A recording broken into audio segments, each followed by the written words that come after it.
नमस्कार। जय Jagannath. Om Sai astro and Vastu channel Bhagyaratha कार्यक्रम को मु astrologer and vastu consultant Vijay Das आपन को स्वागत जनाऊँ। आज आमे नारी मानक विषय रे चर्चा करबा। आमर ओडिया परंपरा अनुसार वर्षक 12 मास पर्वपर्वाणी पड़ी था। विशेष करी नारी माने 12 मास 13 पर्व पालन करिथांती। विभिन्न मासरे विभिन्न बार व्रत नारी माने ही पालन करथांती। विशेष करी केउ व्रत पालन कले कौन आपण को फल प्राप्ति मिलिबो से विषय आज आमे चर्चा करिबा। नारी माने सावित्री व्रत कले स्वामी दीर्घायु हुअंती।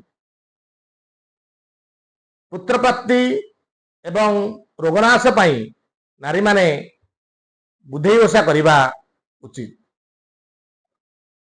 संतान मानकर दीर्घ जीवन ओ रोग आरोग्य पाई षष्ठी ओषा करंतु।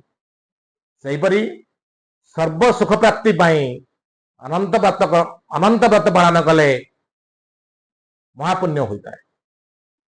नाग चतुर्थी व्रत कले पिला मानकर आखि कान आरोग्य रुहे।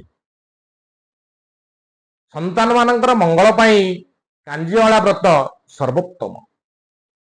सेहीपरि अपुत्रिक पुत्र प्राप्ति पाई पंडु ओषा निश्चय करंतु।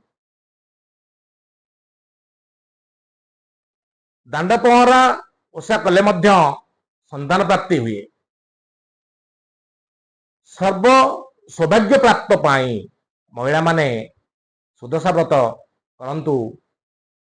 देखिबे आपण आपणक जीवन आपण आपणक परिवार रो जीवन मंगलमय होबो। एई भली किछि नुआ नुआ कथा जानिबा पाई Om Sai astro and Vastu channel सो जोड़ी होई रुहंतु। नमस्कार।